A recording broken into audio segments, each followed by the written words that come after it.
In Venezuela, President Nicolás Maduro met on Sunday in Caracas with the Venezuelan militancy to review the strategic plan 1x10, house by house, in view of the presidential elections on July 28th. The Palestinian Government Information Office reported that the Israeli Zionist regime killed more than 150 journalists in the Gaza Strip during the last 8 months. And European parliamentary elections leave a parliament that is swinging to the right as the far right increases its influence, although it is slightly contained.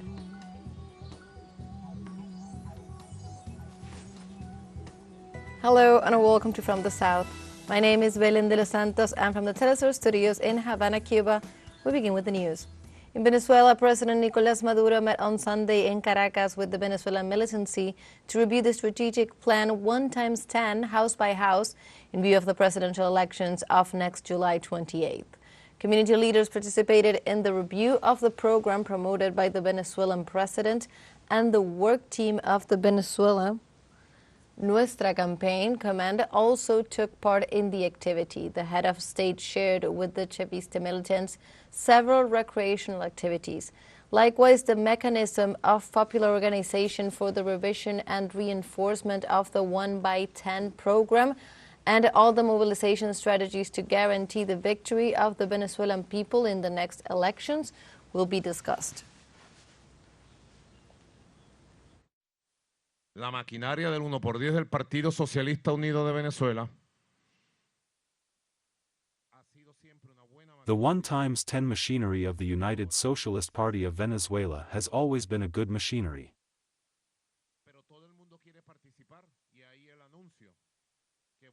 But now it is aiming to be a powerful machinery, and everybody wants to participate. And that is the announcement I am going to make.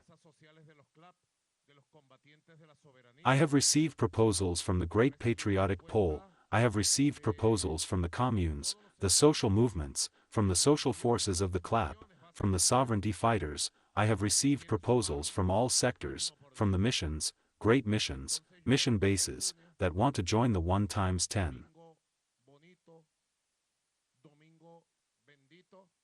So today, June 9th, beautiful Sunday, blessed Sunday, I announce the constitution of a more powerful and superior political, social, cultural, electoral machinery, which will be the machinery of the 1x10x7 that is born today with the union of all the social, political and cultural forces of Venezuela. And the 1x10 electoral strategy consists in the creation of electoral support networks where the Chavist people commit themselves to guarantee the attendance of 10 voters to the electoral process. According to the Greatly Patriotic Poll, these organization structures must comply with 3 steps. First, the mobilizers must go house by house in their communities to explain the reason why people should vote for the revolutionary forces. In the second step, the 1x10 members should convince the voters through example. And thirdly, these voters must be organized so that they go to exercise their right to vote in their respective polling stations and guarantee the victory on July 28th.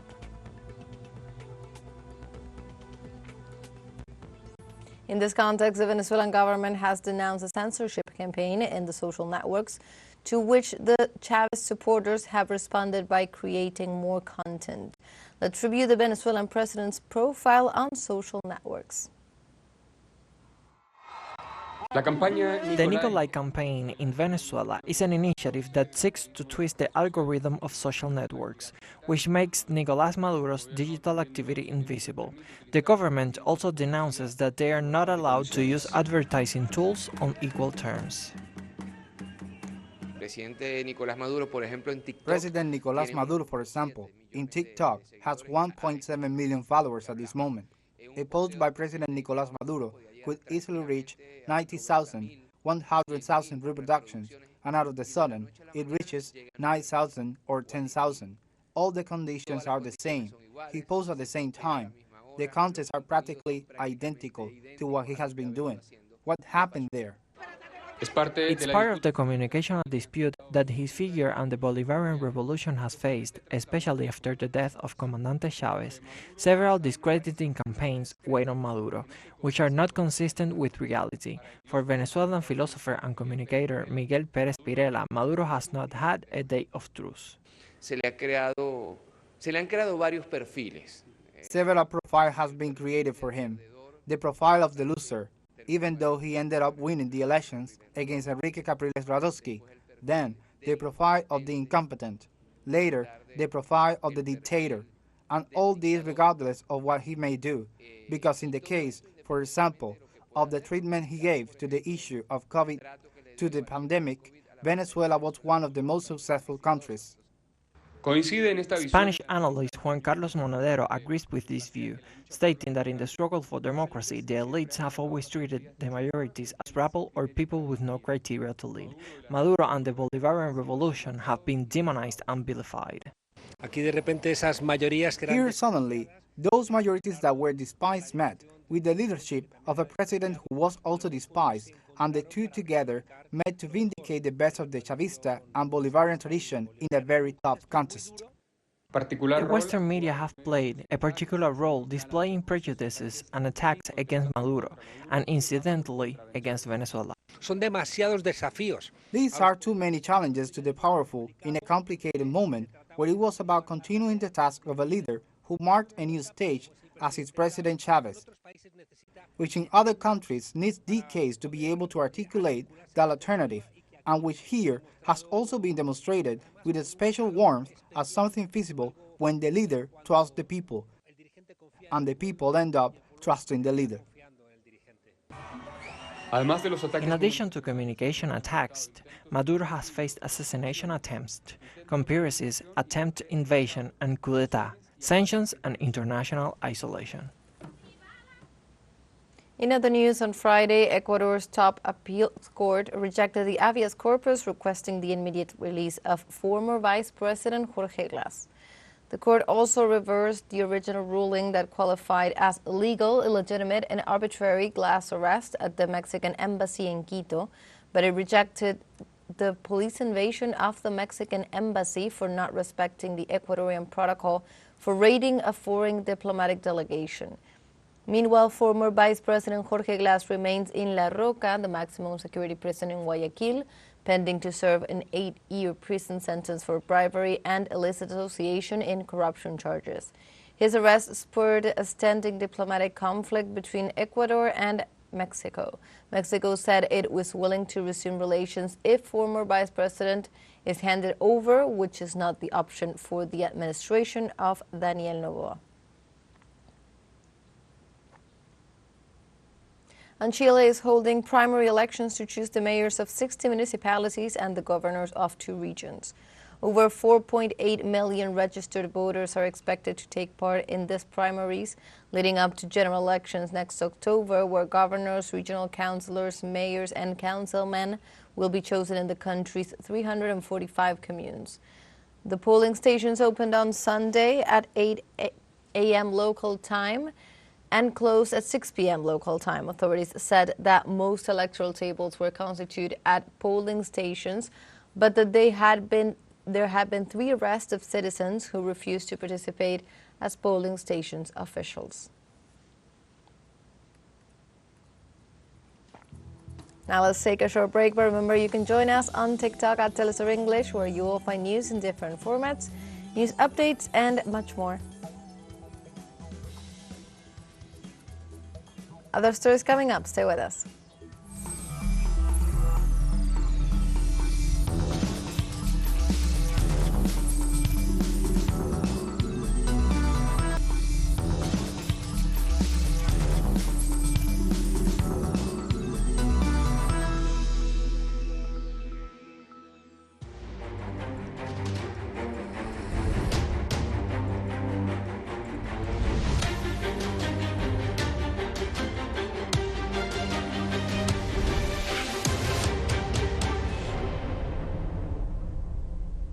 Welcome back to From the South. The Palestinian Government Information Office reported on Monday that the Israeli Zionist regime killed more than 150 journalists in the Gaza Strip during the last 8 months. The statement reflects the daily struggles of journalists in Gaza, while it also praises the work of the local media workers and congratulates them for their coverage of Israeli genocide. It should be noted that the Israeli army has also attacked dozens of media institutions, including the offices of outlets such as Al Jazeera and Palestine TV. In this regard, Wael al-Dudu, head of the Al Jazeera network in Gaza, stated that the number of journalists killed is an unprecedented figure, exceeding the number of journalists killed in world wars and the war in Vietnam.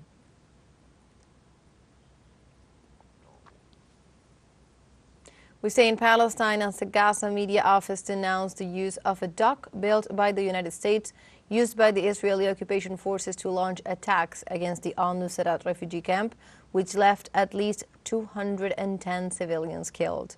The report stating that the Zionist forces directly targeted civilians, including children, in their aggression against the set camp located in the center of the Gaza Strip. The document pointed out that these attacks were launched from the floating dock built by the United States off the coast of Gaza, which was supposed to serve as a maritime corridor to bring humanitarian aid to the Strip. In the wake of the massacre, UN Secretary General Antonio Guterres ordered Israel to stop the genocide in Gaza, while the Palestinian government has called for an urgent session of the Security Council.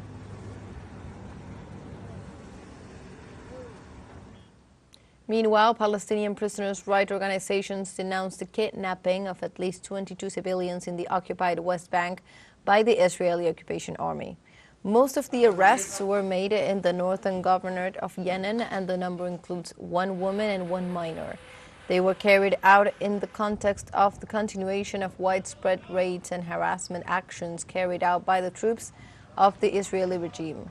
As denounced by the organizations defending the rights of Palestinian prisoners during the arrest campaigns, the abductees suffered beatings, robberies, and threats against their lives and those of their relatives. Since October 7th, when the current cycle of violence began, more than 9,100 Palestinians have been imprisoned in the West Bank.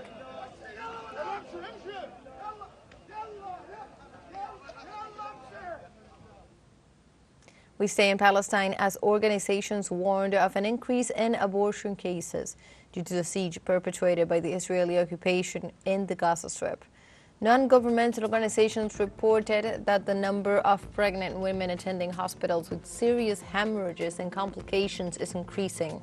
In this regard, the Department of Obstetrics and Gynecology of the Reed Al Saudi Hospital stated that 40 to 50 babies are born every day, although there are only 35 beds. They also reported that the cases that arrive with miscarriages are due to malnutrition and anemia, since the bombings cause constant displacements. We now move on to other topics. In Iran, the Ministry of the Interior of the Islamic Republic published the names of the 6 candidates who have obtained the eligibility to run in the presidential elections scheduled for June 28th. The Ministry of the Interior of the Islamic Republic of Iran informed the names of the 6 candidates who have been granted eligibility to run in the presidential elections called for next June 28th in connection with the physical disappearance of President Ebrahim Raisi. The campaign will likely include live televised debates of the candidates on Iran's state broadcaster. They will also advertise on billboards and offer speeches to back up their bids. Masoud Pezeshkian, Mustafa Pur Mohammadi, Said Yalili, Ali Reza Sakani, Amir Hossein Qasidad Hashemi, and Mohammad Bakr Khalifaf make up the list of approved by the Guardian Council.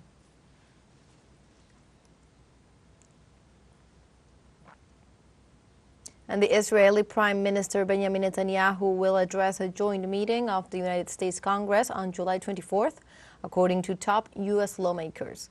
The confirmation of the date late on Thursday came a week after Netanyahu was formally invited to speak before the U.S. politicians in the latest show of support for the longtime ally, despite mounting political divisions over Israel's military assaults on Gaza. Netanyahu's appearance before an increasingly divided Congress is sure to be controversial and met with plenty of protests from both inside the capital from lawmakers and outside by pro-Palestinian protesters. Democratic lawmakers most critical of Netanyahu's strategy are not expected to attend the speech.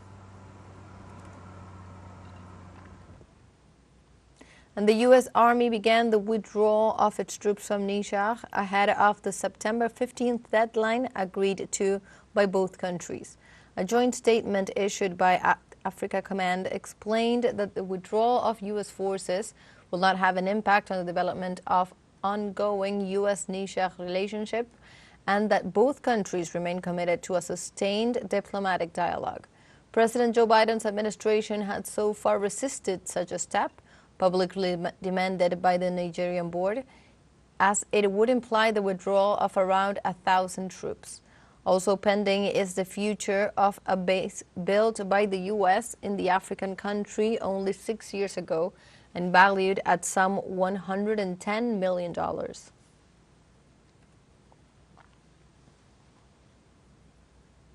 And in the United States, ahead of the upcoming election, polls begin to show slight Biden lead over Trump. In a poll conducted at the beginning of June by Yahoo News and data company YouGov, close to 1,900 U.S. citizens were surveyed regarding their intentions to vote for either presidential candidate. The results showed a lead of 2% of votes for President Biden before his Republican rival for the first time in these polls since October 2023. The results of the 6 previous surveys gave Trump the victory or had predicted a tie. Therefore, the companies concluded that the recent conviction of Trump for falsifying business records took its toll in the public opinion.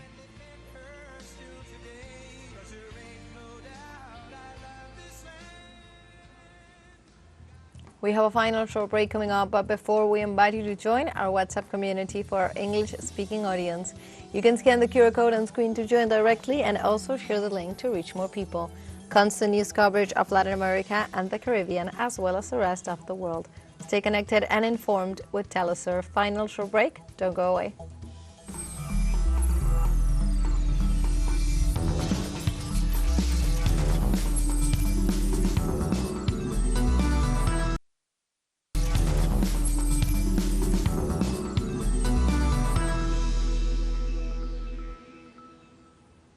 Welcome back from the South.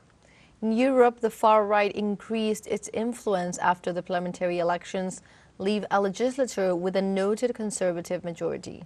After around 185 million voters across 27 European Union countries casted their votes, the first day of analysis of the polls showcased a surge of the far right in nations like France, Germany, and Austria. Also, as a result of the election, the center-right European People's Party gained 8 seats for a total of 184 seats in the parliament, and the Party of European Socialists have 139 seats, holding on to citizens' assessments. In this political context, the progressive left-wing parties are left with a tough battle ahead. In India, Narendra Modi has been sworn in at the presidential palace for his 3rd consecutive term as the country's prime minister. The inauguration ceremony was attended by over 8,000 people. The ceremony included the swearing in of all 72 ministers of the new cabinet. The ceremony was attended by leaders and heads of state from neighboring countries like Bangladesh, Sri Lanka, Bhutan, and Nepal, and part of the government policies on neighborhood first. Modi took office in 2014 and has been re-elected twice, so he has been at the helm with a parliament majority for the past 10 years.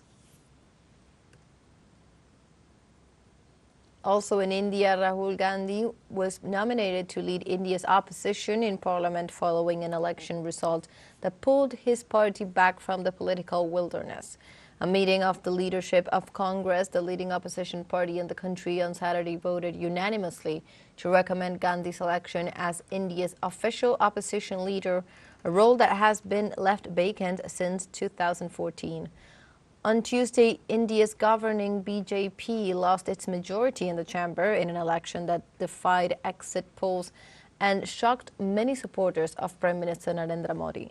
The BJP will still form the next government, but it will, for the first time in its 10 years in leadership, be reliant on a clutch of regional partners under the National Democratic Alliance.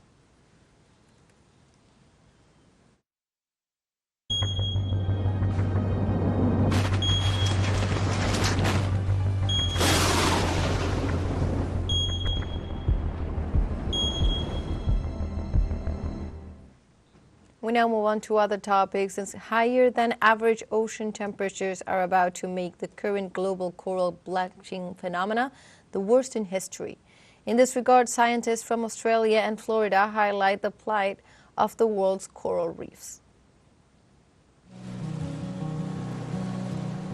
Coral reefs around the world are experiencing global bleaching for the fourth time, a result of warming ocean waters amid human-caused climate change, according to scientists.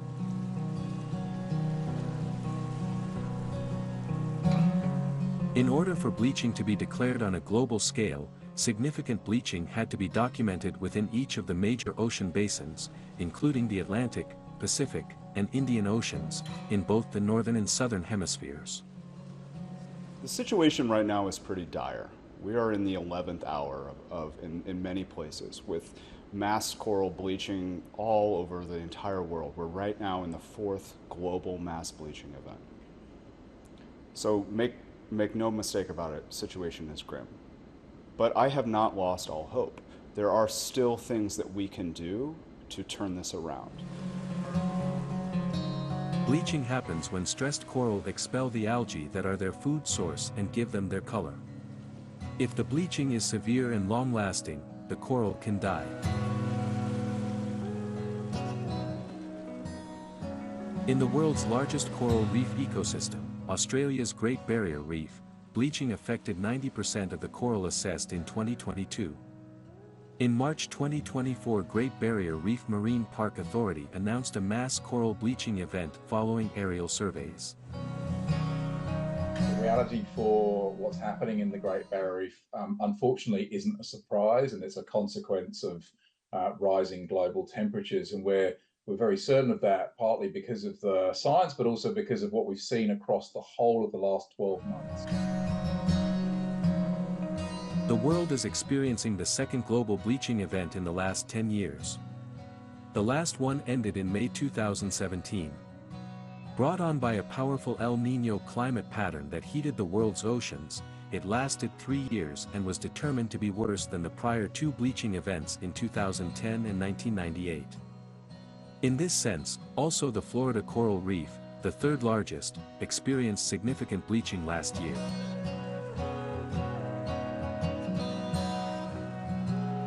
In mid-July 2023, water surface temperatures averaged about 33 degrees Celsius in the Atlantic off the lower Florida Keys, well above the average of 29.5 degrees Celsius, according to National Oceanic and Atmospheric Administration reports. The hot water resulted in nearly 100% bleaching along portions of the reef.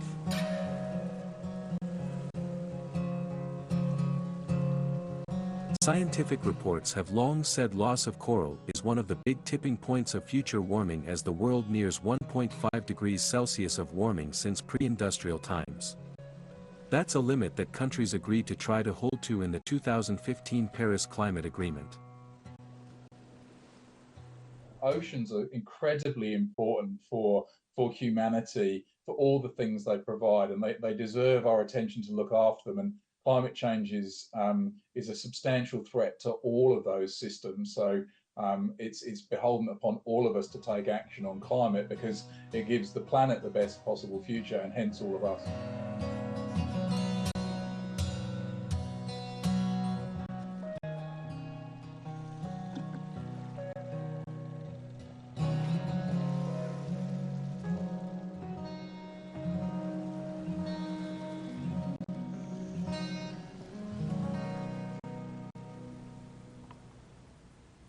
And like this, we have come to the end of this news brief.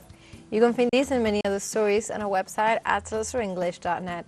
And also join us on social media. We're on Facebook, X, Instagram, Telegram, and also on TikTok. For teleSUR English, my name is Belén de los Santos. Thank you for watching.